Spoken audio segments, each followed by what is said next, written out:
Nobel laureates in physics and chemistry, laureates in economic sciences, your excellencies, members of the Academy, ladies and gentlemen. On behalf of the Royal Swedish Academy of Sciences, I wish you all welcome to the 2024 Nobel Lectures in Physics and Chemistry and to the lectures of the Sveriges Riksbank Prize in Economic Sciences in memory of Alfred Nobel. The Nobel Prizes have been awarded since 1901 by the terms of the will of Alfred Nobel. Alfred Nobel was an inventor, a scientist and a businessman that in 1895 gave his fortune to 5 international prizes that corresponded to his interest and own activities. The Nobel Prize in Physics is awarded for discoveries and inventions, and in chemistry for discoveries and improvements that have conferred the greatest benefit to humankind.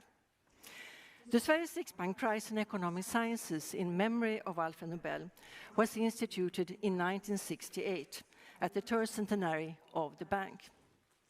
And we are pleased to see you all here to listen to the Nobel Prize and Economy Prize lectures. Year 2024 has been a dramatic year with many crises ongoing at the same time. The geopolitical landscape has become more unstable, with several conflicts and military engagement. Fortunately, the inflation has gone down and the COVID-19 pandemic is over. But the energy crisis continues and we are facing an emerging climate change and a decreased biodiversity. And all these challenges underline the importance of enabling new discoveries, inventions, and improvement that will benefit humankind to get a better environment and health for all. And over the years, we have seen extraordinary technological advances that hopefully will help humankind in addressing these challenges. Since we don't know today what will be the challenges tomorrow, we need to use a broad bottom-up approach for new scientific discoveries. And these must be driven by curiosity and deep insights. Academic freedom is important, and top scientific discoveries cannot be ordered. And the way forward to discovery is usually not short and straight, but often long and winding. And surprises may pave the way for groundbreaking discoveries. We have now the privilege and honor to listen to exceptional researchers and laureates who have increased our knowledge fundamentally in 3 different areas of research.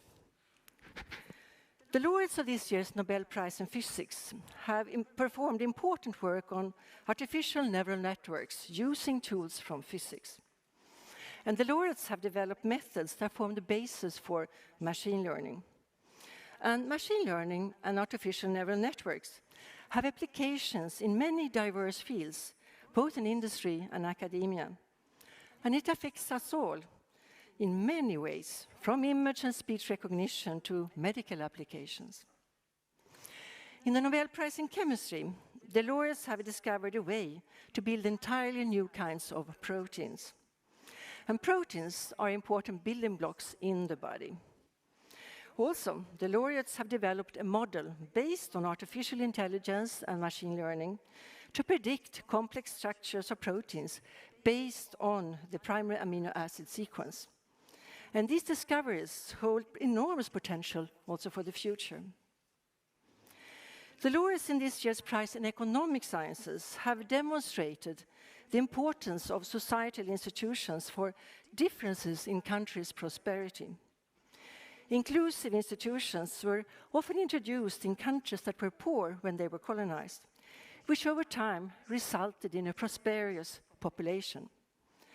And this is an important reason for why former colonies that once were rich are now poor and vice versa. And all these achievements not only bring new knowledge and deeper understanding, but also allow us to improve our societies in multiple ways and to take wiser decisions. And we will now listen to these prize lectures by these exceptional researchers on whose shoulders present and future humans can stand, and new giants in research will surely arise. So once more, most welcome and my warmest congratulations to the laureates. And I now invite my colleague in the Academy of Sciences, Professor Ellen Moons, Chair of the Nobel Committee for Physics, to introduce the laureates in physics.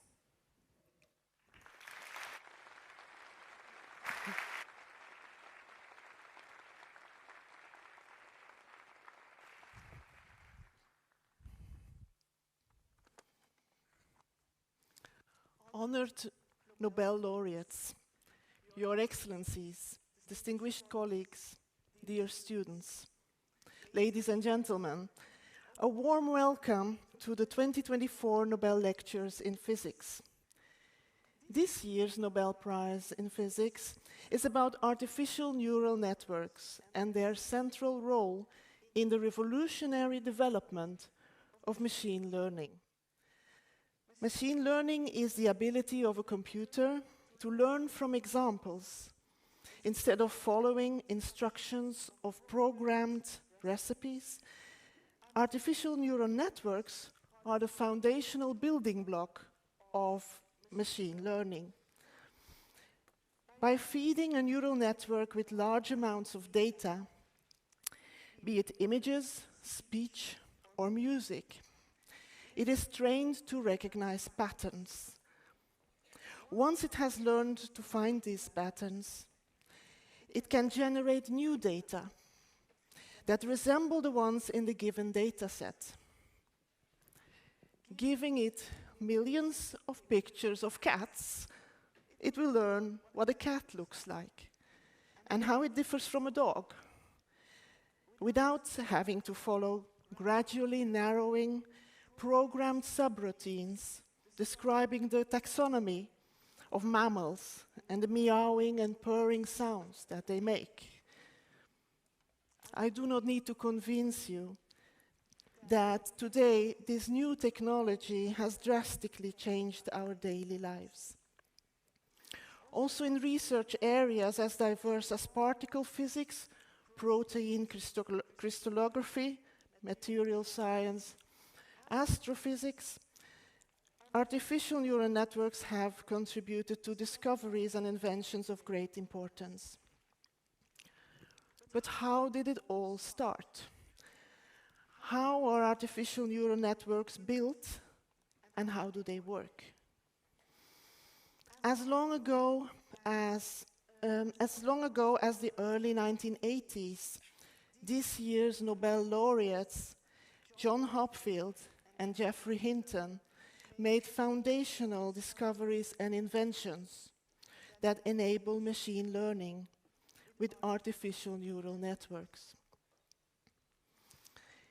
Incurably curious about how our brain works, with the billions of neurons wired together by uncountable connections, they searched for answers to the questions of how we humans learn, how we process and categorize information, and how we recognize new information by association to the stored memories in the data set, to the stored memories and experiences, John Hopfield made groundbreaking contributions by describing the dynamic model of associative memory using fundamental concepts from physics, the physics that describe collective phenomena. He used the same equations and models that govern the physics of magnetic materials to describe the interactions in the brain. Geoffrey Hinton applied concepts from statistical physics to develop efficient neural networks with multiple layers. He developed learning algorithms and methods for the networks to self-improve. It's now my pleasure and great honor to introduce our first speaker, John Hopfield. John Hopfield was born in Chicago, 1933. He received his first degree from Westmore College in 1954. He earned his PhD in 1958 from Cornell University. He was appointed professor of physics at Princeton University in 1964. And in 1980, he became professor of chemistry and biology at California Institute of Technology. He returned then to Princeton University, where he presently is affiliated as emeritus professor in molecular biology. Please join me in welcoming John Hopfield to the stage to tell us about the developments that led to this year's Nobel Prize of Physics.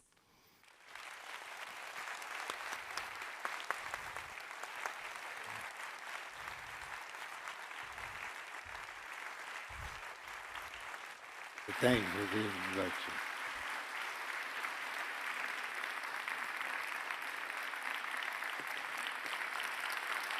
Thank you, thank you.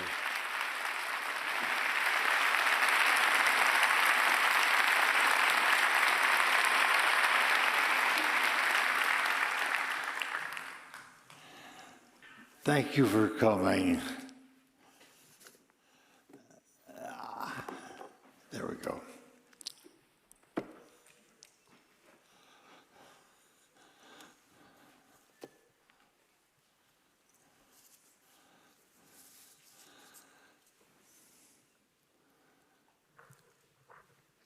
My first full-time employment was at the Bell Telephone Laboratories, where the transistor had been invented 10 years earlier. I joined its 6-person theoretical physics group in March 1958. A full half-day of employment was spent on administrative detail. I headed for my new office. Unpacking a few books and journals took an hour. A visit to the fifth floor stockroom produced some lined tablets, pencils, and a hand-cranked pencil sharpener. I returned to my office and sharpened several pencils. Now what should I do? That stark question has plagued me many times in my research and teaching career. Every scientist, every scholar faces this vexing issue of what to work on each day. Most respond by working today to extend a little yesterday's line of thought or line of measurement, or plot development. Most of us spend little time thinking seriously about choosing the research area we next pursue. You hear very few lectures on how to choose a research direction. Yet the choice of problem is the primary determinant of what one accomplishes in science. 2 papers that I wrote more than 40 years ago form the basis of the work often referred to as the Hopfield model. I will first describe how the subject developed, some of the choices made, the situations encountered, ultimately defining the germ of a useful viewpoint on which mathematics could be overlaid. For shorthand, I refer to this process as problem choice, but it really is a description of how a useful point of view was winnowed from an analysis of random events from my past. When viewed with historical hindsight, the development of a problem is often presented as a logical sequence of correct choices in a branching decision tree. Without the benefit of hindsight, research is often pursued in random directions, taken with no overwhelming insight. To me, growing up with a father and mother, both of whom were physicists, physics was not defined by subject matter, the atom, the troposphere, a piece of glass, my bicycle, a magnet, the atom. These are all incidentally the subject matter. Physics was a point of view that the world around us, with effort, ingenuity, and adequate resources, is understandable in a predictive and reasonably quantitative fashion. Being a physicist is a dedication to a quest for this kind of understanding. Of course, neither of my parents ever spoke of what defines physics. It was only much later that I thought about how my upbringing had defined a useful worldview.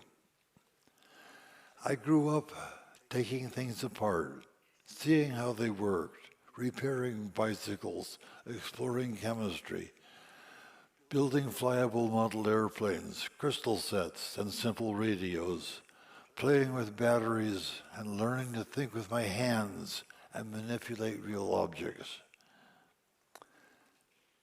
Each thing I understood, why my bicycle brakes got hot when they were used, how a consistent story could be incorporated as a small part of a much grander understanding in a complicated system. Heedless of the financial consequences of being a physicist, I only briefly considered an alternative career. My high school chemistry teacher had been superb, while my physics teacher lacked an understanding even of the rudiments of electricity and magnetism. Thus influenced, when listing potential majors on college applications, I wrote physics or chemistry. At Swarthmore College, I was assigned Professor William Elmore as my advisor. We met in his office to discuss my future. He located the student card describing my high school record and thus the field of study I was interested in, took out a pen and crossed out 2 words, remarking, "I don't believe we need to consider chemistry." And that is the way my education went. An arbitrary act by Bill Elmore had much to do with my being here today. I began looking at graduate schools in physics with an eye to what I might specialize in. My upbringing had particularly focused my interest on the physics of the daily world and its technologies. I went to graduate school at Cornell because in 1954, Cornell had a segment of the physics department interested in a field called solid-state physics. In the middle of my second year at Cornell, I approached theoretical physicist Albert W. Overhauser to ask if he would supervise my thesis and help me find a thesis problem. Through courses and doing problem sets, I was rapidly acquiring the tools of theoretical physics, but I had no idea of how to find an appropriate research problem. Happily, Overhauser had a list of interesting puzzles. They were often in the form of a paradox, elementary theoretical analysis of a particular phenomenon in solid-state physics gives result B. Root A over here is what experiments get, and they're totally different. In most paradoxes in this list, Overhauser himself had no idea of what was producing the conflict between a common-sense theoretical view and the experimental facts. I picked a problem having to do with the radiative lifetime of an exciton in a crystal. Overhauser was enormously supportive as a listener and a critic when I went to see him, but finding direction and resolving technical theoretical issues were entirely my problem. The great gift he gave me was the ownership of an interesting question and total responsibility for research and progress. I've done my best to repay my mentors my mentor Overhauser, through similarly nurturing another generation of independent students, a couple of which are actually here today. PhD in hand, I took a position in the theory group at Bell Laboratories. Conyers Herring was head of this group and saw me struggling to identify my next problem to work on. He suggested visiting with experimentalists to get my own sense of where interesting puzzles lay. This was the framework within which I met chemist David Thomas, and we formed a working theory-experiment alliance. It was to provide me with unanticipated problems and paradoxes for 10 years and provide AT&T with a major knowledge base in compound semiconductors.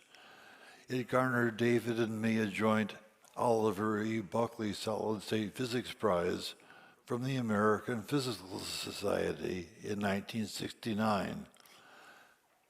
At the time, no one would have guessed that the combination of light and compound semiconductors would have a major technological role in the future.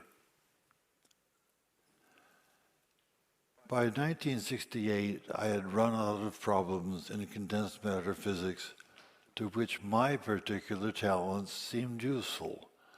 I went to the Cavendish Laboratory of Cambridge University in the UK on a Guggenheim Fellowship for half a year, hoping to find new interesting avenues, but found little for me.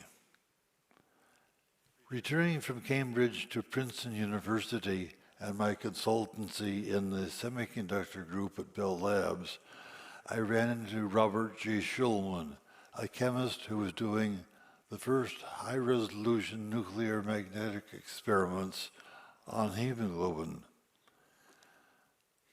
Bob told me about the cooperative oxygen binding at the 4 iron atoms in the center of the widely separated heme groups of the protein.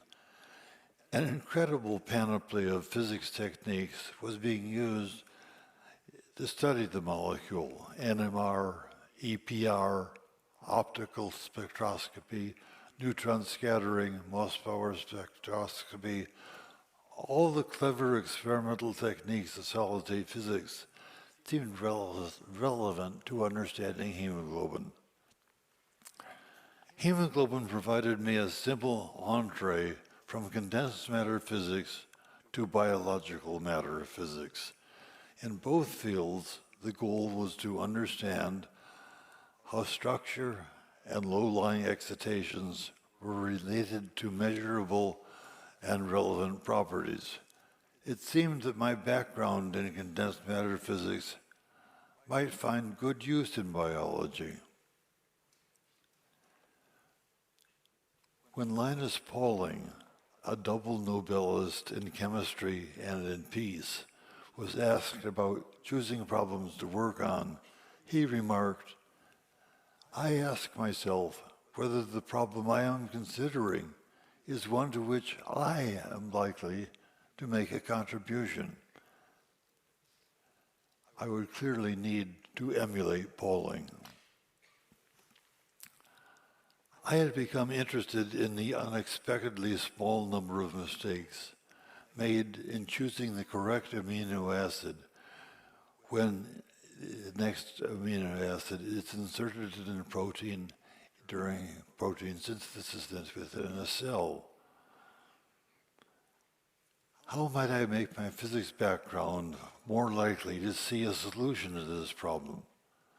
Free energy is the key.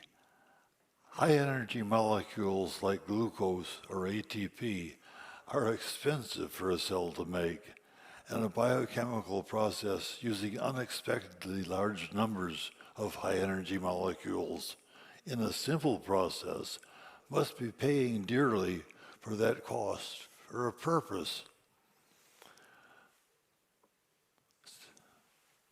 Suppose that the purpose was to proofread, to remove biosynthesis errors, Perhaps experimental biochemists had not noticed because they did not know how to look. I was successful in that problem. I found a plausible scheme for proofreading and protein synthesis based on known biochemical detail and described critical experiments to test the theory. I gave a talk at Harvard Medical School in 1976, ending with a brief account of proofreading and my prediction about non-stoichiometry in protein synthesis. The first question after my talk was Robert C. Thompson. He asked, "Would you like to hear the results of such an experimental measurement?" And went on to describe his experiments, not yet published, in my measuring the stoichiometry ratios when a system was being pushed to proofread and when it was not. He described experimental facts which just overwhelmingly pushed the idea proofreading works that way. It was one of the biggest and most delightful surprises of my brief career in chemistry.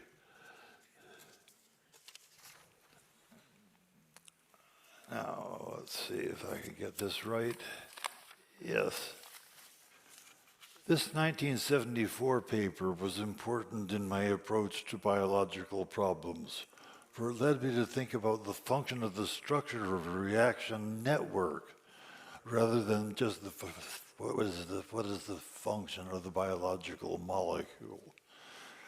6 years later, I was generalizing this view and thinking about networks of neurons rather than the properties of single nerve cells. Writing this paper, doing this research, also led me to think more about problem identification and biophysical research. The unexpected success of this paper was due to its formulation of a new biological problem and had nothing to do with my knowledge of biochemistry or biophysics. Chance had favored the unprepared, but the inquiring mind. I spent the winter of 1977 at the Bohr Institute in Copenhagen as part of its sporadic but historical outreach toward biology. My task was to run a broad modern biology for physicists seminar series. In 1932, Niels Bohr had opened the International Congress on Light Therapy with a lecture entitled Light and Life. Bohr asked whether a deep explanation of life itself and the philosophical ambiguities of how to interpret quantum mechanics were intrinsically intertwined. However, in 1977, my distinguished experts in biology emphasized what they understood. They certainly did not describe biological science as being in need of help from physicists. I returned to Princeton without a new problem for myself. I was now looking for a big problem whose resolution and understanding will be of significance far beyond its normal disciplinary boundaries and will reorganize the fields from which they came. Bold, prone to failure. My Princeton University office telephone rang shortly before my morning class, expecting a call about important things, tennis. I answered only to find Francis O. Schmidt on the line. He said he ran the neuroscience research program at MIT, would be transiting Princeton next Wednesday, and would greatly appreciate a half hour, no more, of my time. I had never heard either of the Schmidt or the NRP, needed to head off That's what I'm supposed to avoid. Yes, for needed to head off for lecture, thought, what's 30 minutes, and agreed to meet. The following week, Francis O. Schmidt descended on me. He described his neuroscience research program, which chiefly held small meetings in Boston, attended by 20 members and 20 regular members and 20 visitors. I told him I knew nothing of neuroscience. He said, that doesn't matter. Just speak on what interests you. So I talked about my theory of kinetic proofreading and the general issue of accuracy in biosynthesis. The audience, neurologists, immunologists, electrophysiologists, neuroanatomists, understood little of what I said. It didn't matter. Frank wanted to add a physicist member to the group, hoping to bring someone with diverse science experience to interact with his subject and perhaps help it become more integrated and a more predictive science. I was captivated by the talks at the meeting. How mind emerges from brain is to me the deepest question posed by our humanity.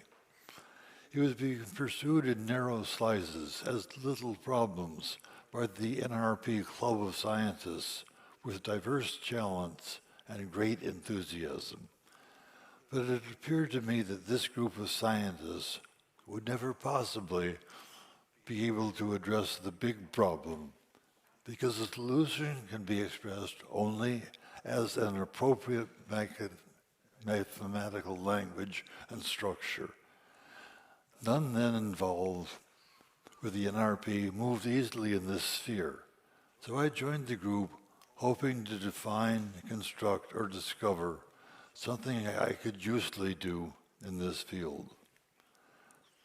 My basic education in neurobiology came from attending the semi-annual NRP meetings, sitting next to world experts in their field who would patiently explain to me what the speaker was really trying to talk about.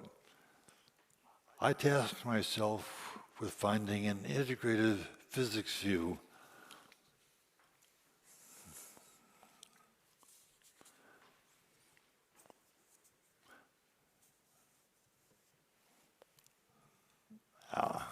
that's what I've done wrong.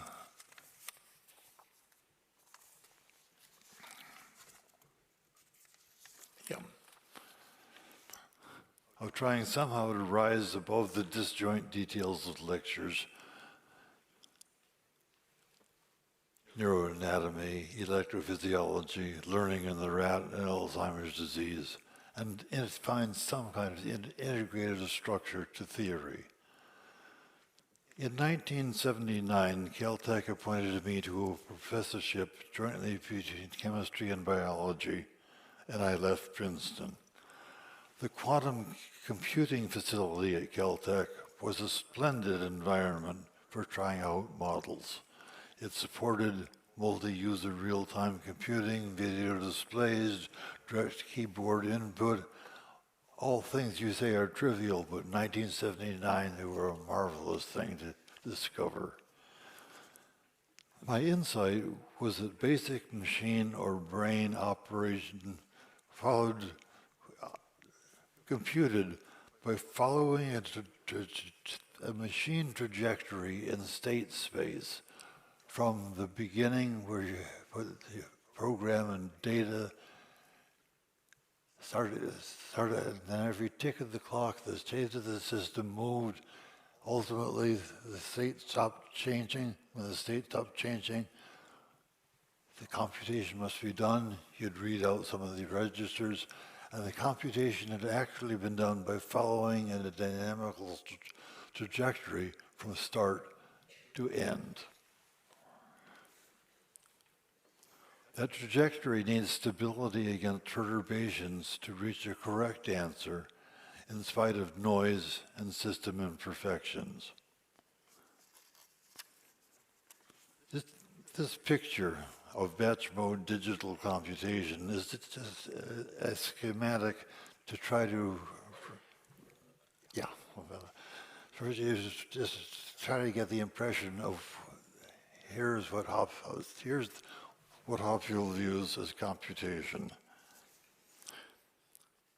I turn finally to a more specifically chosen question than just a general one, and trying to focus on something which an animal needs, or animals are known to have.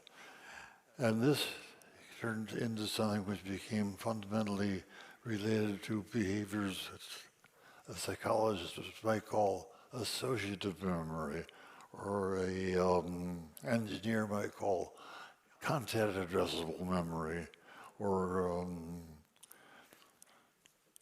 another psychologist would describe this as declarative memory, something you can describe. And these names share a common feature. They share a common basic paradigm that can be described as computing by a dynamical system which follows a trajectory which is stable, and thus small perturbations away from that trajectory are squeezed back onto it, and that's the way you go from the start to finish in a noisy system. That's what content addressable memory does in a very different regime. But all of these, a whole bunch of things associated, I can't get by without using that term. I'm exercising, of course, associative memory as I speak. But all these things require what a mathematician would describe as convergent flows. Once I grasped that point, I had heard enough about the mathematics of spin systems as they are related to magnetism and complex phenomena in magnetic materials. I'd been at Bell Labs enough to be around when people were seriously talking about these subjects, and so I knew something about the connection between spin systems and trajectories. And I only had to say, let's make the biological system look like a spin system, and then they should have the same kind of mathematics. Associative memory is reciprocal.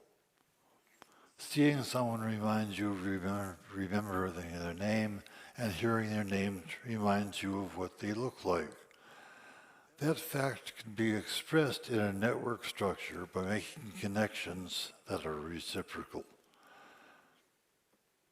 The mathematics of such networks was closely related to the mathematics of spin systems as seen in solids, and to things having to do with their phase transitions in magnetism. Suddenly there was a connection between neurobiology on the one hand and the solid state physics I sort of knew on the other. One way to achieve a convergent flow is for a state to be associated with an energy and have the allowed transitions state to state to state allowed such transitions to take place only if the energy was decreasing. Like a ball rolling downhill on a rough terrain. If you want to understand the trajectory of the ball, you could follow the terrain and the ball in detail, or you can understand there's an energy. The whole thing's just going downhill, and you go from near the top of the hill to near the bottom of the hill. An energy function is what you really need to understand convergent flows in a wide range of systems. With that connection made, 3 months later I was writing a paper. Everything really came together when I see these two parts of science are really being described by the same set of mathematics. So now the problem became of writing a paper. I had 3 target reader audiences for such research: physicists, computer scientists, and neurobiologists.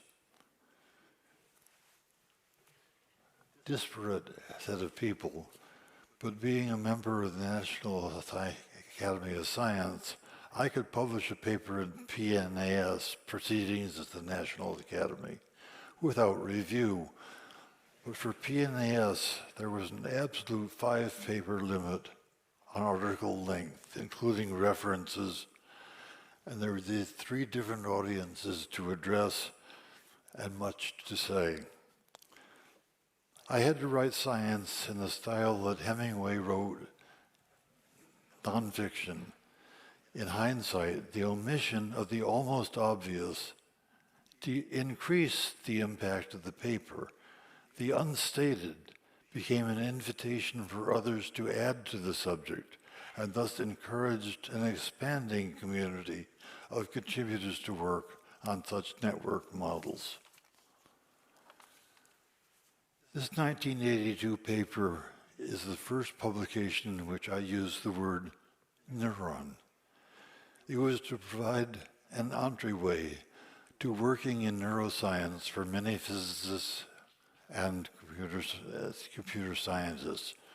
Further work connected these networks to many significant applications far beyond associative memory, including the emerging field of artificial neural networks. It also brought many statistical physicists into the field and created a foundation for subsequent development of the Boltzmann machine. Continuous associative memory networks also served as inspiration for continuous recurrent networks frequently used in many contemporary AI systems and in complicated computational neuroscience. One issue with what is now called the Hopfield model network of associative memory is that it has a small information storage capacity. Biological networks can store many more memories than the number of sensory neurons and can dynamically adapt these memories if the environment changes. I was jolted into thinking about this problem in 2015 when I was a visiting professor at the Institute for Advanced Study in Princeton and was starting to interact with Dmitry Krotov, a former high-energy theorist who was searching for an interesting problem to work on. After several months of discussion, we formulated a simple mathematical model in which the memory capacity becomes decoupled from the dimensionality of the space. This new model allows for a denser packing of memories, and we called it the dense associative memory as a result. Looking forward, we hope that the idea of useful computation by physical systems will not only become helpful in hindsight for interpreting computational algorithms in existing AI architectures, it may also inspire a new generation of collective physics-inspired AI networks.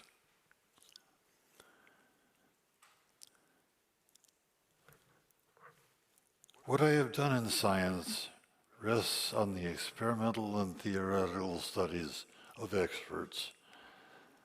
I have great respect for experts willing to interact with those outside their disciplines, welcoming physics into new territory. Physics at its best is a point of view for understanding the totality of man and his universe. Thank you.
It is now my pleasure and great honor to introduce our second speaker, Geoffrey Hinton. Geoffrey Hinton was born in London, UK in 1947. He received a bachelor degree in experimental psychology from Cambridge University in 1970. 1978, he was awarded a PhD in artificial intelligence from the University of Edinburgh. After postdoctoral research, he worked for 5 years as a faculty member in computer science at Carnegie Mellon University in Pittsburgh. In 1987, he was appointed professor of computer science at the University of Toronto, Canada, where he presently is emeritus professor. Between 2013 and 2023, he shared his time between academic research and Google Brain. Please join me in welcoming Geoffrey Hinton to the stage to tell us about the developments that led to this year's Nobel Prize in Physics.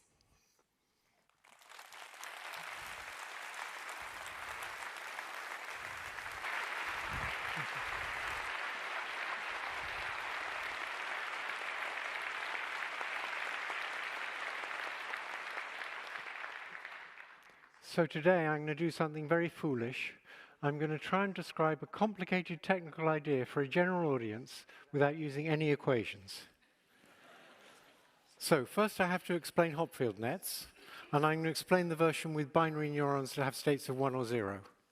So on the right there you'll see a little Hopfield net, and the most important thing is the neurons have symmetrically weighted connections between them. The global state of a whole network is called a configuration, just so we seem a bit like physics. And each configuration has a goodness. And the goodness of configuration is simply the sum over all pairs of units that are of neurons that are both on, of the weights between them. So those weights in red boxes, you add those up, and you get 4, hopefully. That's the goodness of that configuration of the network. And the energy is just minus the goodness. So these networks will settle to energy minima. The whole point of a Hopfield net is that each neuron can locally compute what it needs to do in order to reduce the energy, where energy is badness. So if the total weighted input coming from other active neurons is positive, the neuron should turn on. If the total weighted input coming from other active neurons is negative, it should turn off. And if each neuron just keeps using that rule, and we pick them at random and keep applying that rule, we will eventually settle to an energy minimum. So the configuration on the right there is actually an energy minimum. It has an energy of -4, and if you take any neuron there, the ones that are on want to stay on, they get total positive input. The ones that are off want to stay off, they get total negative input. But it's not the only energy minimum. A Hopfield net can have many energy minima, and where it ends up depends on where you start it, and also on the sequence of random decisions you make. The sequence of random decisions about which neuron to update. So that's a better energy minimum. Now we've turned on the triangle of units on the right, and that's got a goodness of 3 plus 3 minus 1 is 5, and so an energy of -5, that's a better minimum. Now, Hopfield proposed that a good way to use such networks is to make the energy minima correspond to memories. And then using that binary decision rule about whether you should turn a neuron on or off, that can clean up incomplete memories. So you start with a partial memory, and then you just keep applying this decision rule, and it will clean it up. So settling to energy minima, when they represent memories, is a way of having a content-addressable memory. You can access an item in the memory by just turning on some of the item, and then using this rule, and it'll fill it out. Terry Sinofsky and I, Terry was a student of Hopfield's, proposed a different use for these kinds of nets. Instead of using them to store memories, we could use them to construct interpretations of sensory input. So the idea is you have a net. It has both visible neurons and hidden neurons. The visible neurons are where you show it a sensory input, maybe a binary image. The hidden neurons are where it constructs the interpretation of that sensory input. And the energy of a configuration of the network represents the badness of the interpretation. So we want low energy interpretations. So I'm going to give you a concrete example. Consider that ambiguous line drawing at the top.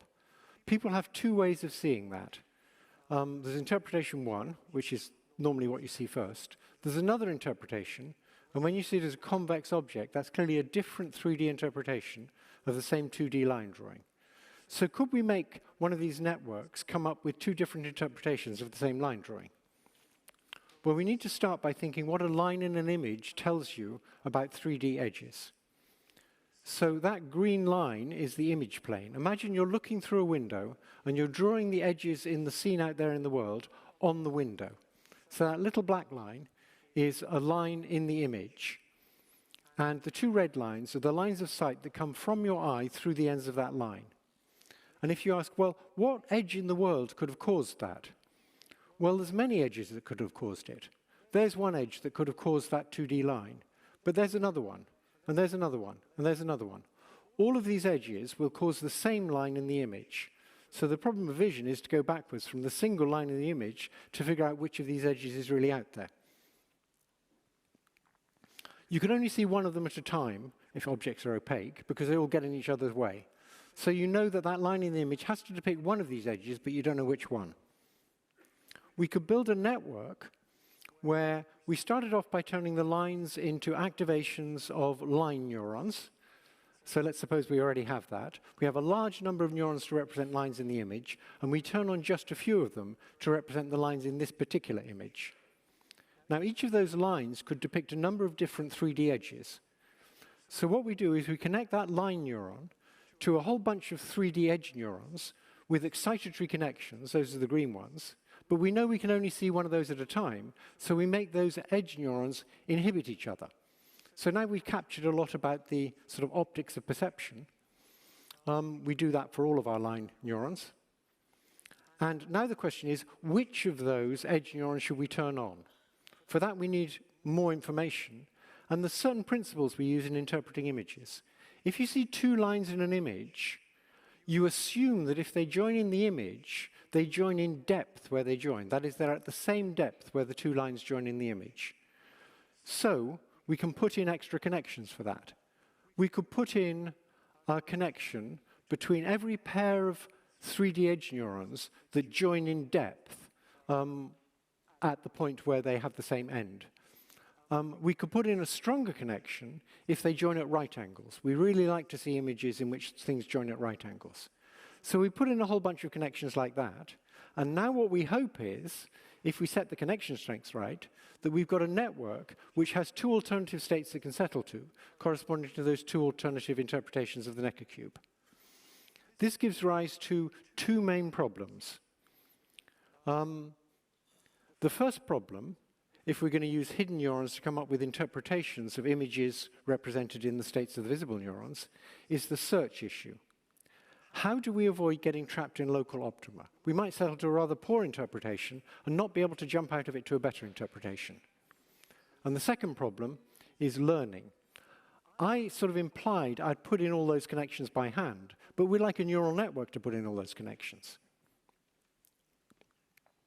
So, the search problem we solve, more or less, by making the neurons noisy.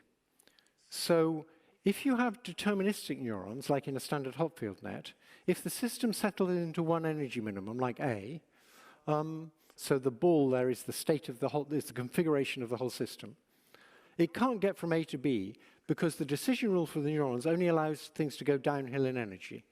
And the graph on the right is the decision rule. If the input's positive, turn on. If the input's negative, turn off. We would like to be able to get from A to B, but that means we have to go uphill in energy. And the solution to that is to have noisy neurons, stochastic binary neurons, they still only have binary states. Their states are either 1 or 0, but they're probabilistic. If they get a big positive input, they almost always turn on. With a big negative input, they almost always turn off. But if the input is soft, if it's somewhere near 0, then they behave probabilistically. If it's positive, they usually turn on, but occasionally turn off. And if it's a small negative input, they usually turn off, but occasionally turn on. But they don't have real values. They're always binary, but they make just these probabilistic decisions. And so now if we want to interpret a binary image using these hidden neurons, what we do is we clamp the binary image on the visible units. That specifies what the input is. And then we pick a hidden neuron at random. We look at the total input it's getting from the other active hidden neurons, and we start them all off in random states. And if it gets total positive input, we probably turn it on, but we might just turn it off if it's only a small positive input. So we keep implementing this rule of turn them on if they're big positive input, off if they're big negative input, but if they're soft, make probabilistic decisions. And if we go round and we keep picking hidden neurons and doing that, the system will eventually approach what's called thermal equilibrium. That's a difficult concept for non-physicists, and I'll explain it later. Once it's reached thermal equilibrium, the states of the hidden neurons are then an interpretation of that input. So in the case of that line drawing, the hidden neurons, you hopefully have one hidden neuron turned on for each line unit, and you get an interpretation which will be one of those two interpretations of the Necker cube. And what we hope is that the low energy interpretations will be good interpretations of the data. So for this line drawing, if we could learn the right weights between the 2D line neurons and the 3D edge neurons, and learn the right weights between the 3D edge neurons, then hopefully the low energy states of the network would correspond to good interpretations, namely seeing 3D rectangular objects. So thermal equilibrium. It's not what you first expect, which is that the system is settled to a stable state. What's stabilized is not the state of the system. What's stabilized is a far more abstract thing that's hard to think about. It's the probability distribution over configurations of the system. That's very hard for a normal person to think about. It settles to a particular distribution called the Boltzmann distribution. And in the Boltzmann distribution, the probability, once it's settled to thermal equilibrium, of finding the system in a particular configuration is determined solely by the energy of that configuration. And you have more probability of finding it in lower energy configurations. So at thermal equilibrium, the good states, the low energy states, are more probable than the bad states. Now, to think about thermal equilibrium, there's a trick physicists use, and it allows ordinary people to understand this concept, hopefully. You just imagine a very large ensemble, gazillions of them, of identical networks. You have these gazillion Hopfield networks. They all have exactly the same weights. So they're the same system, essentially. But you start them all off in different random states, and they all make their own independent random decisions. And there'll be a certain fraction of the systems that have each configuration. And to begin with, that fraction will just depend on how you started them off. Maybe you start them off randomly, so all configurations are equally likely. And in this huge ensemble, you'll get equal numbers of systems in every possible configuration. But then you start running this algorithm of update neurons in such a way that they tend to lower the energy, but occasionally allow it to go up. And gradually what will happen is the fraction of the systems in any one configuration will stabilize. So any one system will be jumping between configurations, but the fraction of all the systems in a particular configuration will be stable. So one system may leave a configuration, but other systems will go into that configuration. This is called detailed balance, and the fraction of systems will stay stable. That's it for the physics. So let's imagine generating an image now. Not interpreting an image, but generating an image. To generate an image, you start by picking random states for all of the neurons, the hidden neurons and the visible neurons. Then you pick a hidden or visible neuron, and you update its state using the usual stochastic rule. If it's got lots of positive input, probably turn it on. Lots of negative input, probably turn it off. If it's soft, it behaves a bit stochastically. And you keep doing that. And if you keep doing that repeatedly until the systems approach thermal equilibrium, then you look at the states of the visible units, And that's now an image generated by this network from the distribution it believes in, the Boltzmann distribution, in which low energy configurations are much more likely than high energy configurations. But it believes in many possible alternative images, and you can pick one of them, one of the things it believes in, by running this process. Okay. So now what's the aim of learning in a Boltzmann machine? The aim of learning in a Boltzmann machine is to make it so when the network's generating images, think of it as dreaming, it's just randomly imagining things. When it's generating images, those images look like the images it perceives when it's doing perception on real images. If we can achieve that, then the states of the hidden neurons will actually be a good way to interpret the real images. They'll capture the underlying causes of the image. At least that's the hope. Another way of saying that is, learning the weights in the network is equivalent to figuring out how to use those hidden neurons so that the network will generate images that look like the real images. That seems like an extremely hard problem. Everybody thought that's going to be very complicated.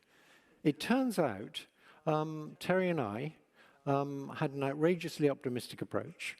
The question is, could you start with a neural net, a Hopfield net, of this stochastic kind of Hopfield net, that has lots of hidden neurons, and they just have random weights between them, and they have random weights connecting them to the visible neurons, so it's a big random neural net, and then you just show it lots of images, and we're hoping for something that seems ridiculous, which is that on perceiving lots of real images, it will create all the connections between the hidden units and between the hidden units and the visible units.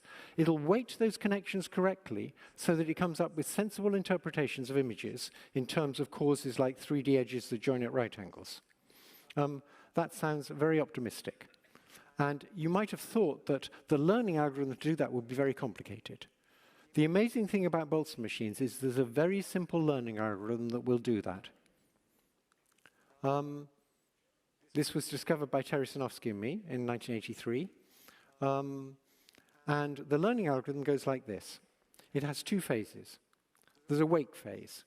That's the phase when the network is being presented with images. You clamp an image on the visible units, you let the hidden units rattle around and settle down to thermal equilibrium, and then, once the hidden units are at thermal equilibrium with the visible neurons, for every pair of connected neurons, either two hiddens or a visible and a hidden, if they're both on, you add a small amount to the weight between them.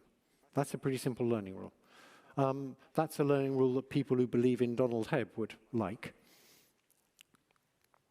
Then there's a sleep phase. Obviously, if you just run the wake phase, the weights will only get bigger, and pretty soon they'll all be positive, and all the neurons will turn on all the time. That's not much good. You need to combine it with a sleep phase. And in the sleep phase, you can think of the network as dreaming. You're settling to thermal equilibrium by updating the states of all the neurons, the hidden ones and the visible ones. And once you've done that and reached thermal equilibrium, for every pair of connected neurons, if they're both on, you subtract a small amount from the weight between them. That's a pretty simple learning algorithm. And it's pretty amazing that it does the right thing. So, on average, that learning algorithm changes the weights so as to increase the probability that the images the network generates when it's dreaming will look like the images it sees when it's perceiving. And not for the general audience, so you mustn't read this next two lines. For statisticians and machine learning people, what that algorithm is doing is, in expectation, that means it's doing it very noisily and often does the wrong thing, but on average, in expectation, it follows the gradient of the log likelihood. That is, in expectation, what it's doing is making it more likely that the network will generate when it's dreaming the kinds of images it sees when it's awake. Or to put it another way, the weights change so that the images the network finds plausible, low-energy images, resemble the images that it sees when it's awake. And what the learning is doing, of course, what's happening in that learning algorithm is in the wake, you're lowering the energy of the whole configurations of the network that it arrives at when it sees real data. And when it's asleep, you're raising the energy of those configurations. So what you're trying to make it do is believe in what you see when you're awake and unbelieve in what you dream when you're asleep. Okay. So if you ask what the process of settling to thermal equilibrium achieves, it achieves something amazing, which is that everything that one weight in the network needs to know about all the other weights. And to know how to change one weight, you need to know something about all the other weights. They all interact. But everything you need to know shows up in the difference between two correlations.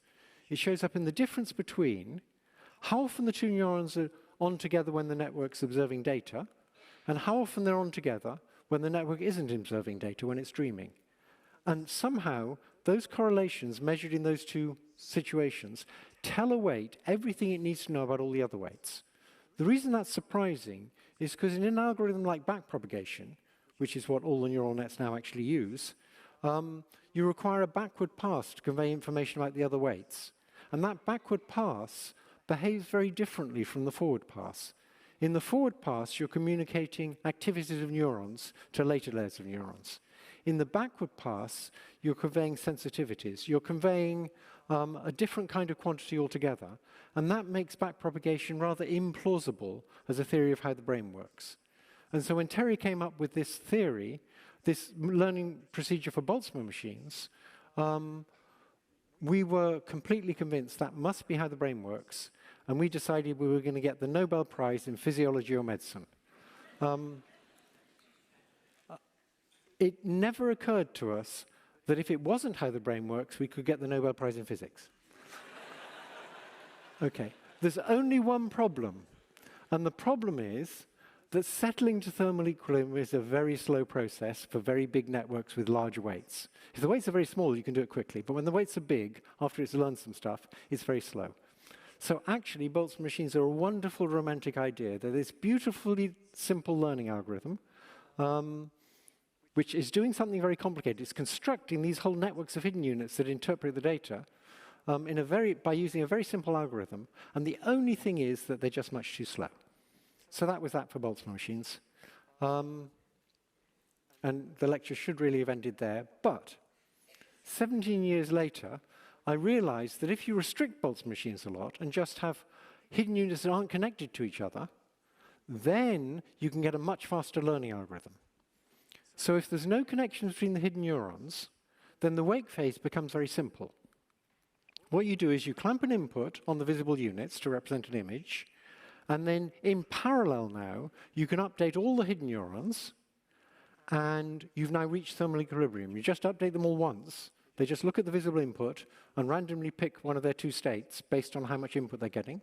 And now you're at thermal equilibrium in one step. That's great. For the hidden neurons, you still have a problem. In the sleep phase, you have to put the network in some random state, update the hidden neurons, update the visible neurons, update the hidden neurons, update the visible neurons, and you have to go on a long time to reach thermal equilibrium. And so the algorithm is still hopeless. But it turns out there's a shortcut. The shortcut doesn't quite do the right thing, which is embarrassing, but it works pretty well in practice. So the shortcut works like this. You put data on the visible units. That's an image. And then you update all the hidden neurons in parallel. And they've now reached thermal equilibrium with the data. You now update all the visible units, and you get what we call a reconstruction. It's going to be like the data, but not quite the same. Now you update all the hidden units again. And then you stop. That's it. You're done. And the way you do learning is you measure how often the neurons I and J, the visible neuron I and the hidden neuron J, are on together when you're showing it data and it's reached equilibrium with data. And you measure how often they're on together when you're showing it reconstructions and it's reached equilibrium with the reconstruction. And that difference is your learning algorithm. You just change the weights in proportion to that difference.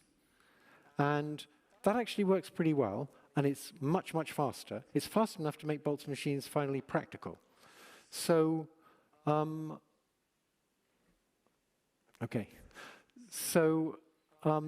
actually used restricted Boltzmann machines combined with other methods to decide which new movies to suggest you look at based on the preferences of all sorts of other users who are a bit like you. And they actually worked. They won the competition. This combination of Boltzmann machines and these other methods won the Netflix competition for how well can you predict what users will like. But of course, with just hidden neurons that aren't connected to each other, you can't build layers of feature detectors, which are what you need for doing recognizing objects in images or recognizing words in speech. And it looks like there's a strong restriction of having just one layer of hidden units without connections between them. But actually, you can get around that. So what you can do is you can stack these restricted Boltzmann machines. What you do is you take your data, you show the restricted Boltzmann machine, RBM, the data. It has just one hidden layer, and using this contrastive divergence algorithm that just goes up and down and up again, you learn some weights so that the hidden units capture structure in the data. The hidden units turn into feature detectors that capture commonly correlated things in the data. Then you take those hidden activity patterns, the binary activity patterns in the hidden units, and you treat those as data. So you just copy those into another RBM, and they're the data for the other RBM, and that second RBM looks at these features that have captured correlations in the data, and it captures correlations between those features. And you keep going like that, so you're capturing more and more complicated correlations. And so you can learn a second set of weights, W2. And you can do it as many times as you like. Let's learn a third set of weights. So now we've got a bunch of separate Boltzmann machines, each of which is finding structure among the hidden units of the previous Boltzmann machine. Then what you can do is you can stack up these Boltzmann machines and just treat them as a feed-forward net. So ignore the fact the connections are symmetrical. Just use the connections in one direction now, because you've got a way of getting, in your first hidden layer, you've extracted features that capture correlations in the raw data. And then in your second hidden layer, you've extracted features that capture correlations in the features extracted in the first hidden layer, and so on.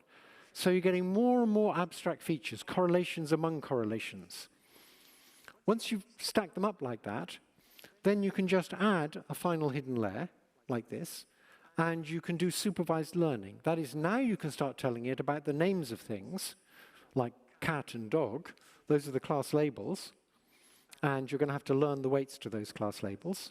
But you start with this network that you've initialized by learning a stack of Boltzmann machines. And two beautiful things happen. The first beautiful thing is, if you initialize this way, the network learns much faster than if you initialize with random weights, because it's already learned a whole bunch of sensible features for modeling structure in the data. It hasn't learned anything about what things are called, but it's learned about the structure in the data. And then learning what things are called is relatively quick. Just like with small children, they don't have to be told, that's a cow, 2,000 times before they know that's a cow. They figure out the concept of cow for themselves, and then their mother says, that's a cow, and they've got it. Well, maybe twice. So it makes it much faster to learn, for example, to recognize objects in images. It also makes the networks generalize much better. Because they've done most of the learning without using labels, they don't need many labels now. They're not extracting all the information from the labels, they're extracting the information from the correlations in the data. And that makes them generalize much better with needing far fewer labels. So that was all very nice.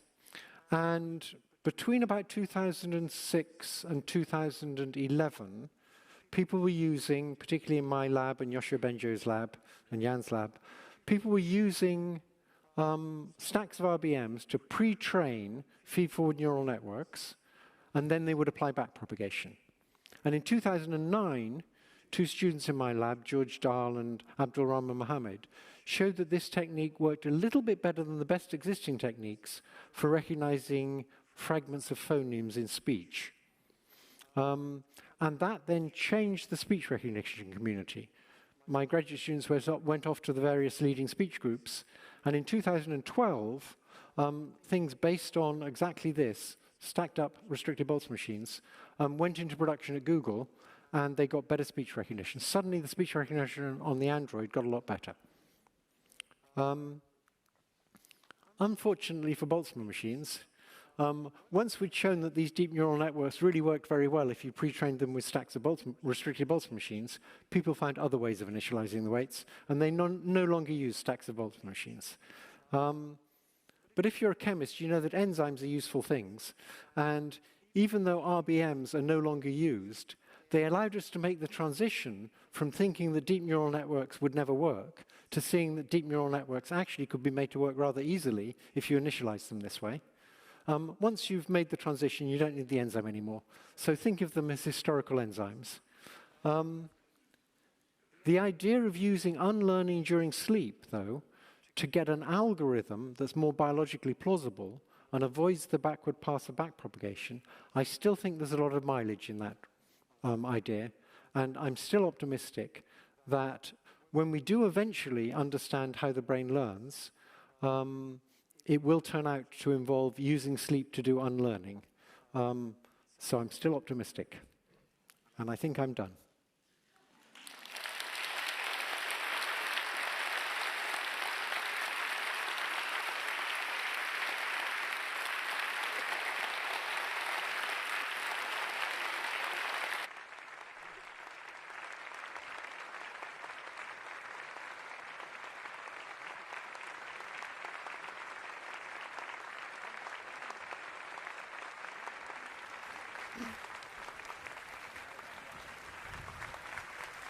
Very nice. Thank you very much.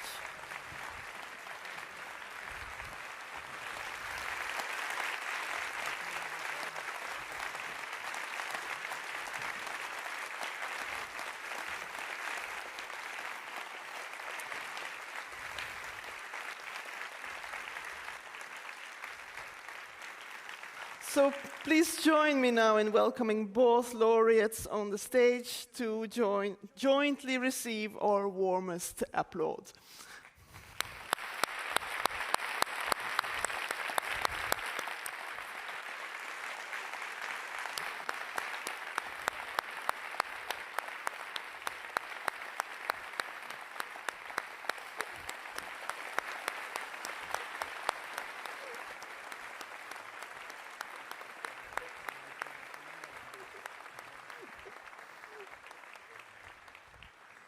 Maybe you would like to step forward and in front. Maybe you would like to go in front here.